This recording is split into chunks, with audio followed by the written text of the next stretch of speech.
Star இந்த படத்தோட one line என்னன்னு பாத்தீங்கன்னா, ஒரு 6 வயசு பையன் கலை, அவர் தான் கவின். அவருக்கு பாரதியார் கெட்ட போட்ட ஆரம்பிக்கிறாங்க.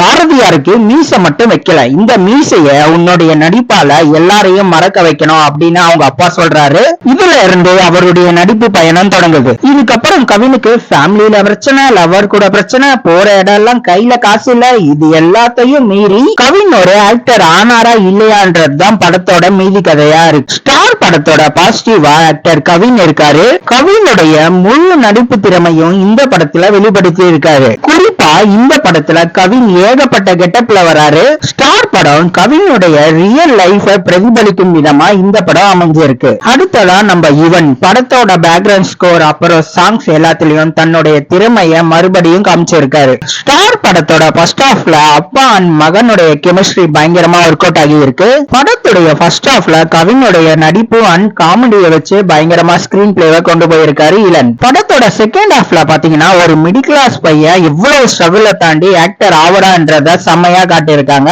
படத்தோட கிளைமேக்ஸ்ல ஒரு செம்மையான சர்ப்ரைஸ் கேரக்டர் ஒருத்தர் வராரு. ஆனா அது யாருன்னு நான் சொல்ல மாட்டேன். மொத்தத்துல ஸ்டார் படம் கவினுடைய ஆக்டிங் பிளஸ் இவனுடைய மியூசிக் பிளஸ் இளனோட ஸ்கிரீன் பிளேன்னு படம் செம்ம சூப்பரா இருக்கு. கவினுடைய ஸ்டார் படம் உங்கள எத்தனை பேருடைய ரியல் லைஃப்ல கனெக்ட் ஆகுதுன்னு கமெண்ட் பாக்ஸ்ல கமெண்ட் பண்ணுங்க. இந்த வீடியோவை லைக் பண்ற எல்லாரும் மறக்காம நமக்குள்ள வெட்ட ரிவ்யூ சேனலை சப்ஸ்கிரைப் பண்ணுங்க, பெல் பட்டனை பிரஸ் பண்ணுங்க. மீண்டும் தமிழால் இணைவோம். வணக்கம்.